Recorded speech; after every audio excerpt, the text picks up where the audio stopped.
Hello everyone. Hello everyone. Good evening everybody. Am I audible to each and everyone? Am I audible to each and everyone? Is audibility absolutely fine? We are alive now. This is Mohit here and welcome to the textbook guys. सभी लोग मुझे देख पा रहे हैं, सुन पा रहे हैं, कंफर्मेशन देंगे. सभी लोग मुझे देख पा रहे हैं, सुन पा रहे हैं, कंफर्मेशन दो यार. Is audibility absolutely fine to each and everyone. चलिए, सो गाइस रिसेंटली आप मेरे पीछे एक नोटिस देख रहे हो इंडियन रेलवे की तरफ से, आरआरबी रेलवे रिक्रूटमेंट बोर्ड की तरफ से ये एक नोटिस हमारे पास आ रहा है. और पहली बार देश में ऐसा हो रहा है कि आरआरबी जो है वो अपने डिटेल्ड नोटिफिकेशन निकालने के पहले इस तरीके के कुछ शॉर्ट नोटिसेस को निकालना चालू कर चुकी है. अब बात आती है ये शॉर्ट नोटिसेस जो हैं इससे हम क्या समझें. तो भाई कुल मिला के आरआरबी के बारे में मैं आपको बताना चाहता हूं कि आरआरबी ने पिछले साल हमें काफी हद तक, चाहे वो राज्यसभा के किसी सत्र में हो या किसी पर्टिकुलर सेशन में हो, हर जगह तरीके से न्यूज़पेपर से हमको ये बातें बताई गई कि भाई 2.5 लाख के आसपास वैकेंसीज जो है आपकी वो वैकेंट हैं, जिसमें ग्रुप डी की पोस्ट भी है, टेक्नीशियन की भी पोस्ट है, आरआरबी एएलपी की भी है, जूनियर इंजीनियर की भी है, सीनियर सेक्शन इंजीनियर की भी है. तो इस तरीके की सारी पोस्ट टेक्निकल और नॉन टेक्निकल दोनों अवेलेबल है. जनवरी में हमारे पास एक नोटिफिकेशन आता है जिससे कि पूरे देश में काफी सारे बच्चे, काफी सारे एस्पायरेंट्स परेशान होते हैं कि भाई एएलपी में इतनी कम वैकेंसीज कैसे हो सकती हैं. राइट, बात बिल्कुल वाजिब है, नो डाउट. इस बारे में हम लोग बोलते हैं और आपने देखा भी होगा किस तरीके से बच्चे जो हैं वो परेशान हो रहे हैं, चाहे वो बिहार हो या आज सुबह जयपुर की बात हो. टीचर्स को भी अच्छा नहीं लगता क्योंकि बच्चा 5 से 6 साल से अपनी तैयारी करता आ रहा है और कहीं ना कहीं नंबर ऑफ वैकेंसीज को कम देखने को मिलती है तो एक डिमोरलाइज हो जाता है बच्चा, क्योंकि बहुत सारी चीजें त्याग चुका होता है इन पर्टिकुलर वैकेंसीज के लिए. लेकिन इसी बात में रेलवे से जब मीटिंग होती है 2 दिन पहले, तो रेलवेज हमको यह बताता है कि भैया हम अब एनुअल प्रोसेस करने वाले हैं, मतलब वार्षिक, हर साल हम रिक्रूटमेंट करने वाले हैं. इस तरीके की बात हमको बता देता है. ठीक है, और इसी के बाद में हमको आश्वासन देता है कि आपको उसकी जल्दी न्यूज मिलती जाएंगी. तो जैसे ही आरआरबी एएलपी हुआ उसके पे हमने बोला कि वैकेंसीज इंक्रीज होंगी, तो इसके पीछे का ये रीजन आया कि अब हर साल हम वैकेंसी लेंगे, तो हम वैकेंसी अभी इंक्रीज नहीं कर रहे. आरआरबी एएलपी का जो दूसरा नोटिफिकेशन है वो जनवरी 2025 में वापस आ जाएगा और उसका हमको एक नोटिस भी दे दिया जाता है. हमने पूछा टेक्नीशियन की वैकेंसीज का क्या हुआ, तो टेक्नीशियन की वैकेंसीज के बारे में बोला कि जो नेक्स्ट नोटिफिकेशन है आरआरबी का वो टेक्नीशियन का ही आने वाला है. और आज आप देखोगे टेक्नीशियन के बारे में यहां पर बता दिया गया. अब आज से कुछ दिन पहले एक नोटिस सर्कुलर हुआ था रेलवेज के बोर्ड के अंदर, जिसमें यह बताया गया था कि नंबर ऑफ वैकेंसीज कितनी वैकेंट हैं. और गाइस जितनी नंबर ऑफ वैकेंसीज वैकेंट बताई थी उस हिसाब से इन्होंने साफ साफ लिख दिया है कि आरआरबी टेक्नीशियन की जो वैकेंसीज है टेंटेटिव वो 9000 के आसपास है. और मैं आपको ये बता भी देता हूं, ये 9000 नहीं है, ये 8000 समथिंग कुछ वैकेंसीज हैं, जिसके बारे में आज से 13 जनवरी के एक नोटिस के अंदर ऑलरेडी ये बता दिया गया था कि कितनी वैकेंसीज पे ये रिक्रूटमेंट एक हद तक निकालने वाले हैं, जो कि एक ऑफिशियल अंदर का लेटर था, जो कि आपने देखा भी होगा. ये कुछ 8700-800 के आसपास वैकेंसी है, जिसको अबाउट 9000 लिखा गया है. ये मैं आपको बता देता हूं. तो ये टोटल इन्होंने अकॉर्डिंग इन्होंने बताया 9000 वैकेंसीज हैं आरआरबी के टेक्नीशियन के एग्जाम में आने वाली हैं. इसके बाद इन्होंने ये बोला कि ये जो नोटिफिकेशन है कि किस बोर्ड में कितनी होंगी, क्या एलिजिबिलिटी क्राइटेरिया होगा, इसके बारे में फरवरी 2024 में आपके पास नोटिफिकेशन आ जाएगा. तो अगर आपने मेरी रिसेंट 2 दिन पहले की वीडियो देखी होगी या कल की वीडियो देखी होगी तो मैंने आप बताया भी है कि टेक्नीशियन का रिक्रूटमेंट मोस्ट प्रोबेबली फरवरी में दे देंगे, जैसे हमारा एएलपी का नोटिफिकेशन खत्म होगा उसके आसपास. इसके बाद ये बोल रहे हैं ऑनलाइन एप्लीकेशन जो फॉर्म फिलअप करेंगे वो मार्च और अप्रैल में करेंगे टेक्नीशियन के. भाई पहले तो आपने डिमोरलाइज कर दिया वापस से एएलपी के बाद 9000 पोस्ट देके, और अब आगे क्या होने वाला है वो आप मेरे से सुन लीजिए, वो भी मैं आपको बता देता हूं. मैं आपको जूनियर इंजीनियर की एग्जैक्ट वैकेंसी बताऊंगा आज कितनी आएंगी, और सीनियर सेक्शन इंजीनियर की एग्जैक्ट वैकेंसी बताऊंगा कितनी आएंगी. उसका भी कारण है क्योंकि ऑलरेडी जिस तरीके का एक नोटिस आया था 13 तारीख को, तब हमें यह पता चल चुका था कि टेक्नीशियन की 8000 पोस्ट पे ये रिक्रूटमेंट निकालने वाले हैं. और हमें यह भी पता चल चुका था उसमें जेई का भी मेंशन है और उसमें सीनियर सेक्शन इंजीनियर का भी मेंशन है. चलिए अब इसके बाद बात कर लेते हैं. कंप्यूटर बेस्ड टेस्ट जो है ये टेंटेटिवली शेड्यूल किया है इन लोगों ने अक्टूबर और दिसंबर के बीच में. जैसे कि अगर आप मुझसे पूछते हो कि आरआरबी एएलपी का एग्जाम कब होने वाला है, तो भाई आरआरबी एएलपी के एग्जाम के बारे में इन्होंने बताया है कि जून से लेके सितंबर के बीच में हम लेने वाले हैं. ऐसे ही इसके बाद ये बोल रहे हैं अक्टूबर से दिसंबर के बीच में हम इस एग्जाम को लेने वाले हैं. मतलब दिसंबर खत्म हो चुका है, यहां पे देख लीजिएगा. अब आता है चौथा पॉइंट, शॉर्टलिस्टिंग होगी डीवी की, वो फरवरी 2025 में होगी. और एक बात यहां पर इन्होंने एक नोट लिख दिया लास्ट में कि भैया ये नंबर ऑफ वैकेंसीज हमने कम दी हैं, और ये नंबर ऑफ वैकेंसीज जो हैं हमने कम दी हैं, तो इस बात को क्या बोलना चाहिए, कवर करने के लिए ये एक प्लीज नोट लिखा है.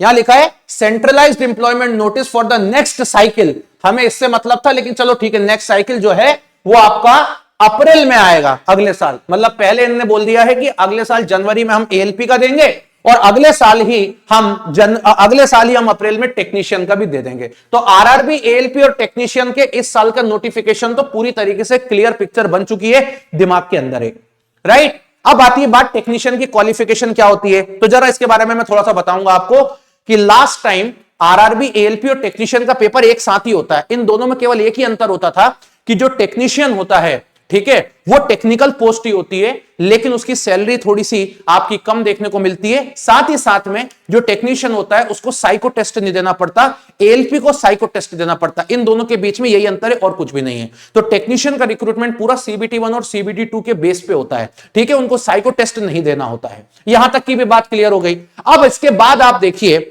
मुझे लगता है कि ये बातें निकालने के बाद कहीं ना कहीं अब रेलवेज अपने ही इस पर्टिकुलर पूरे के पूरे माहौल में, मुझे लगता है आरआरबी जो है इस पूरे माहौल के अंदर अपने अंदर ही फंसते हुए जा रहे हैं। कारण क्या, जरा सुनिएगा। जिस तरीके से इन्होंने 9000 वैकेंसीज दी हैं और एएलपी की 5000 वैकेंसीज दी थी, इसके अकॉर्डिंग मैं आपको एक बात बताना चाहता हूं, और वो बात केवल इतनी सी है कि जरा आराम से सुनिएगा। 13 जनवरी 2024 को एक ऑफिशियल नोटिस, जो कि बोलूंगा एक इनका इंटरनल नोटिस था, बाहर आया था, जिसमें सारे आरआरबी से यह पूछा गया था कि कितनी कितनी वैकेंसीज आपके पास वैकेंट है। उन वैकेंसीज में उस नोटिस के अंदर, अभी अगर मेरे पास सामने सिस्टम होता तो मैं आपको दिखा भी देता, फिर कभी मैं आपको वीडियो बना के दिखा दूंगा। उसमें साफ साफ लिखा था कि आरआरबी, एएलपी के आसपास 5 कुछ हजार है और टेक्नीशियन की 8000 समथिंग वैकेंसी लिखी थी, जो कि यहां लिखी हुई है। और आप यकीन मानिए, एक निराशा वाली बात यह, उस नोटिस के अंदर आरआरबी, जेई की टोटल 2000 वैकेंसीज लिखी हैं।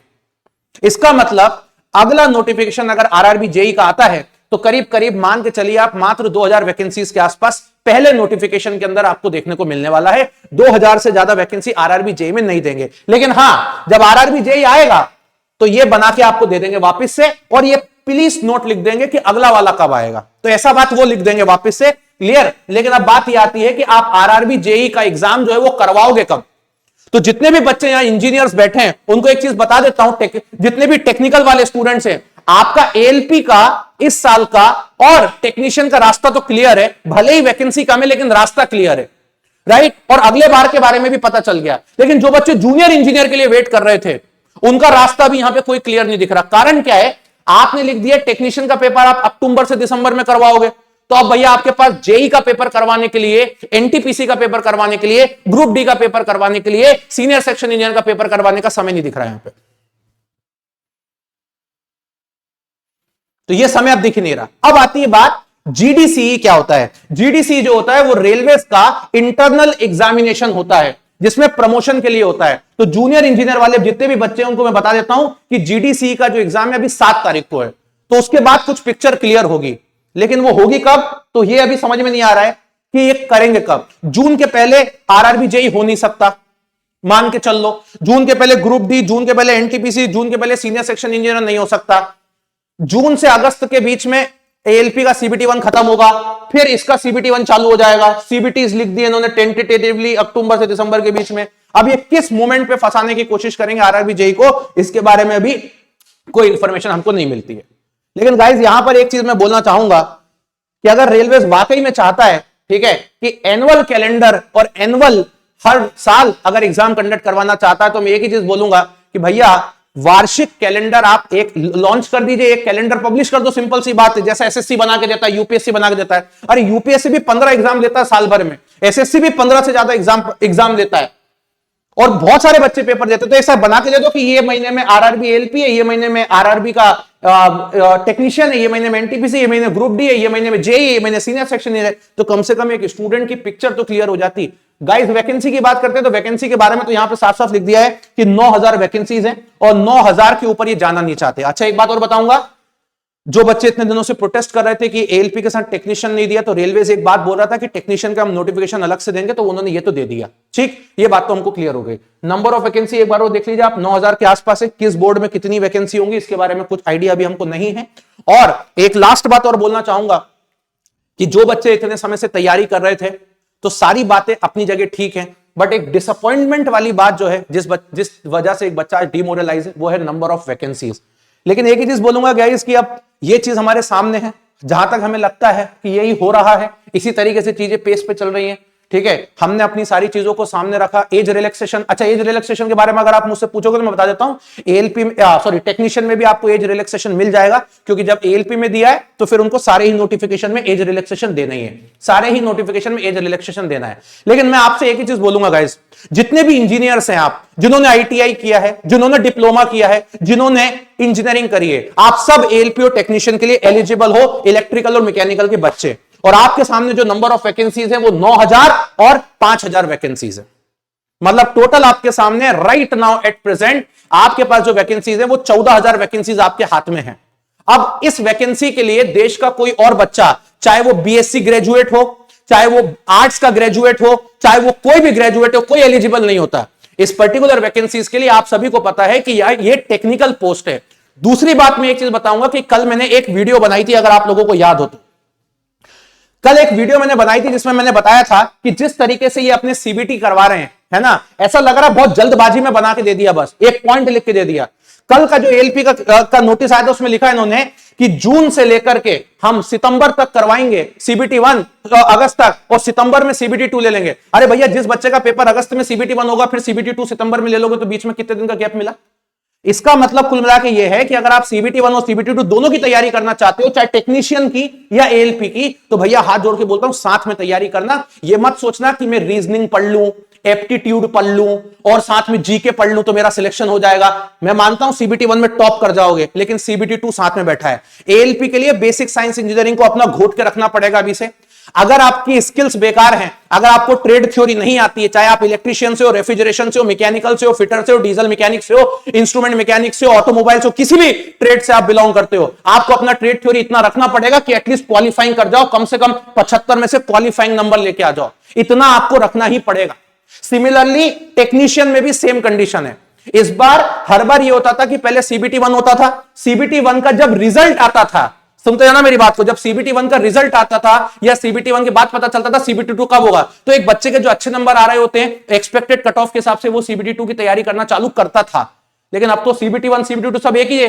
और टेक्नीशियन में तो इन्होंने ये भी नहीं बोला कि ये कौन से महीने में सीबीटी 2 लेंगे, इन्होंने क्या लिखा टेक्नीशियन में, सीबीटीज मतलब सीबीटी 1 और सीबीटी 2 दोनों अक्टूबर से दिसंबर के बीच में हो जाएंगे। ये क्या बकवास बात लिखी हुई है? मान लीजिए अगर टेक्नीशियन के पेपर में 50 लाख बच्चे फॉर्म बैठ गए और अक्टूबर के महीने में पूरा मान लीजिए या नवंबर के मिड तक सीबीटी 1 ही चलता रह गया, तो सीबीटी 2 को दिसंबर में कराना पड़ेगा। मतलब तुम्हारे पास 15-20 दिन का टाइम बचेगा सीबीटी 2 के लिए। बात समझ में आ रही है? ये एक गलत स्टेटमेंट है जो मैं यहां पे मानता हूं कि यहां पर आपको क्लियर करना चाहिए था कि आप सीबीटी जो ले रहे हो ये कौन से महीने में ले रहे हो, सीबीटी 1 कौन से महीने में ले रहे हो और सीबीटी 2 को कौन से महीने में ले रहे हो। भैया इनके बीच में कितने दिन का गैप है कुछ मालूम ही नहीं है। सीबीटीज अक्टूबर 1 से 31 दिसंबर 1 से अक्टूबर नवंबर दिसंबर 3 महीने में दोनों सीबीटी खत्म हो जाएंगे, मालूम नहीं कैसे होंगे।